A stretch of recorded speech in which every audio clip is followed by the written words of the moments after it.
आम्ही ना हॉटेलला गेलो की नाही टिश्यू पेपर यूज करतो असं. टिश्यू पेपरची गरजच नाही आम्हाला. ह्योच आमचा टिश्यू पेपर. बुकना उडवता पा कसं. एवढं काय सांगालीस? आम्ही जाताना की नाही रुमाल घेऊन जातो, सर्दी बिर्दी आली तर.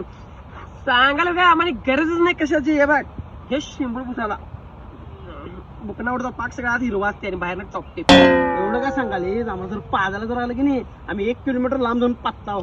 ऑन दी स्पॉट धमाका. ऑन दी स्पॉट बुकना पाक वाज जरी आला की नाही एकमेकांच्यावर नाव घालता ह्यो पाडलाय म्हणून. काढायचं रे बाबा. बुकना एवढं काय उडवता सांगालीस तू? आम्ही प्यायला बसलो की 2-2 बिअर जाग्याला सपतो, 2-2 बिअर जाग्याला. 8 बिअर पितो ह्यो वाघ. 8 बिअर बुकना उडतात. पोरांचा विषयच वेगळा आहे. 8 बिअर पितो आणि आज पुत्र रेकॉर्ड आहे. खरंच एकदा बी गावसाने आम्ही दारू पितेला. विषय हार्ड आहे. एवढं काय गुणगान सांगायला लागल्यास. 2 बिअर पिलतेस आणि वाटतच हागलेलीस की बाळ, चिरपाडलेलीस की पूर्ण. असून देत. खरं आमचं कसं घरात की नाही पोरांची लाईन असते. ते का फक्त तुमच्याकडे मागायलाच की काय नंबर जायच नाही कामाला बघ जाग